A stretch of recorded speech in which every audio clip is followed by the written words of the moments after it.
আপনার বাবা মা ভোটার, কিন্তু আপনার নাম বিচারাধীন। কেউ কারণ বলছে না, কেউ অর্ডার শিট দেখাচ্ছে না। এটা কি ভুল, নাকি পরিকল্পিত ভোটার বাদ দেওয়া? আর সবচেয়ে বড় প্রশ্ন, আপনি কি ভোট দিতে পারবেন? সম্ভবত না।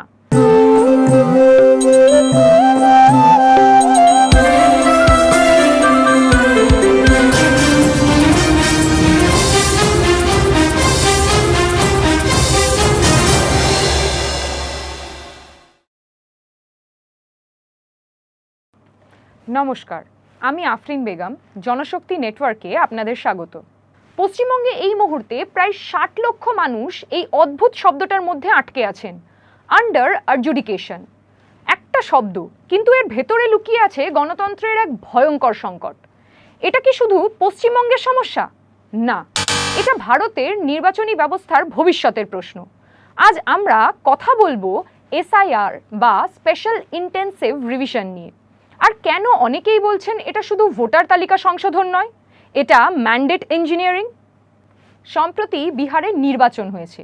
মোট ভোটার ছিল 7,42,00,000।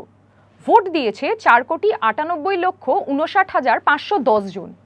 25 সালের নির্বাচনে এনডিএ এবং মহাগঠবন্ধনের মধ্যে ভোটের ব্যবধান ছিল 45,87,070টি ভোটের। ভারতের সাম্প্রতিক নির্বাচনের মধ্যে এটা অন্যতম বড় ব্যবধান। পশ্চিমবঙ্গেও 2021 সালে তৃণমূল কংগ্রেস এবং বিজেপির ভোটের ব্যবধান ছিল 58,84,710টি ভোট। এখন একটা প্রশ্ন করুন নিজেকে, যেখানে সরকার গঠনের ব্যবধান কয়েক লক্ষ থেকে কয়েক কোটি ভোটের মধ্যে নির্ধারিত হয়, সেখানে যদি 60 লক্ষ ভোটারের নাম হঠাৎ বিচারাধীন হয়ে যায়, তাহলে কি সেটা কেবল প্রশাসনিক ভুল, নাকি পরিকল্পনা? আরও একটি তথ্য, বিহারে 2020 সালের নির্বাচনে এনডিএ এবং মহাগঠবন্ধনের ভোটের ব্যবধান ছিল মাত্র 12,704টি ভোটের, কিন্তু 2025 সালে সেই ব্যবধান হয়ে গেল 45,87,070টি ভোটের, মানে প্রায় 361 গুণ বৃদ্ধি। এই সময়েই সেখানে বিতর্কিত এসআইআর প্রক্রিয়া হয়েছিল। মোট ভোট দাঁড়ায় 7,45,26,858টি। নতুন ভোটার যোগ হয় 21,53,000, কিন্তু একই সাথে বাদ পড়ে যায় প্রায় 65 লক্ষ মানুষ। তাই প্রশ্নটা স্বাভাবিক, এসআইআর কি সত্যি সংশোধন, নাকি বিরোধী ভোট বাদ দেওয়ার কৌশল? বিজেপির একটা পুরনো রাজনৈতিক স্লোগান ছিল, জো ভি জিতে সরকার বানায়েঙ্গে বিজেপি, মানে ভোটে হারলেও সরকার গঠন করবে তারা। এই অভিযোগ উঠেছে অন্তত 6টি রাজ্যে: গোয়া, মণিপুর, কর্ণাটক, মধ্যপ্রদেশ, মহারাষ্ট্র, অরুণাচল প্রদেশ। কখনো বিধায়ক কেনাবেচা, কখনো অপারেশন কমলা, কখনো দল ভাঙা। তাহলে প্রশ্ন উঠছে, এবার কি নতুন অস্ত্র এসআইআর? 2024 সালের মহারাষ্ট্রের বিধানসভা নির্বাচন নিয়েও বড় অভিযোগ উঠেছিল। শেষ মুহূর্তে ভোট গ্রহণের হার হঠাৎ করে 7.6% বৃদ্ধি পায়, মানে প্রায় 76 লক্ষ ভোট বেশি পড়ে। এখন পশ্চিমবঙ্গে 60 লক্ষ ভোটার বিচারাধীন। দুটো ঘটনা আলাদা হলেও অনেক বিশ্লেষক বলছেন এটা এক মডেলের দুই দিক। একদিকে হঠাৎ ভোট বৃদ্ধি, অন্যদিকে টার্গেটেড ভোটার ডিলিশন। এবার আইনের কথায় আসি। ভারতের সংবিধানের অনুচ্ছেদের 324 অনুযায়ী নির্বাচন কমিশন একটি স্বাধীন ও নিরপেক্ষ প্রতিষ্ঠান।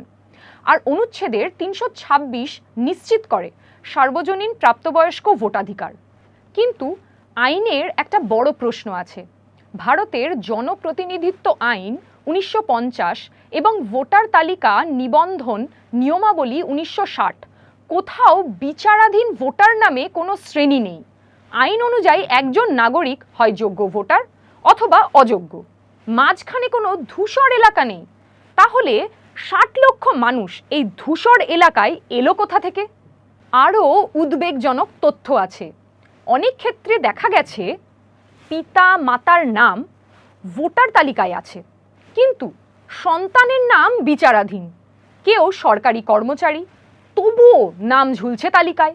এগুলো কি কেবল প্রযুক্তিগত ভুল, নাকি একটি নির্দিষ্ট ভোটিং প্যাটার্ন ভাঙার চেষ্টা?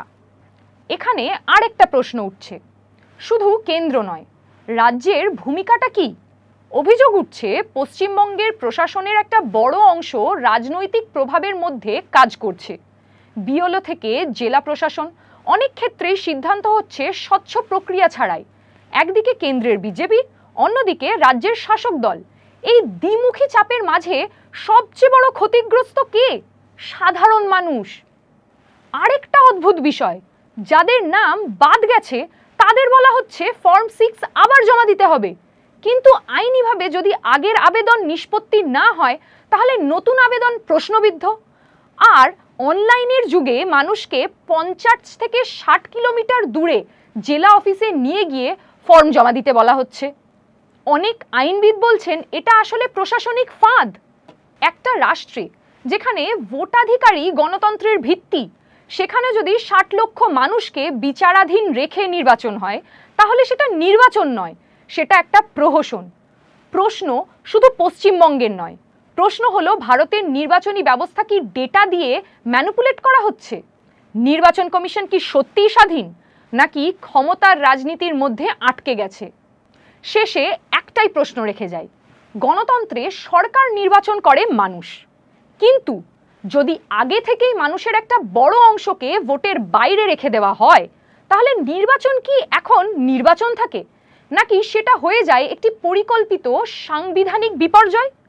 উত্তরটা হয়তো আমাদের সবারই খুঁজে বের করতে হবে, কারণ ভোট শুধু অধিকার নয়, এটা গণতন্ত্রের শেষ প্রতিরক্ষা।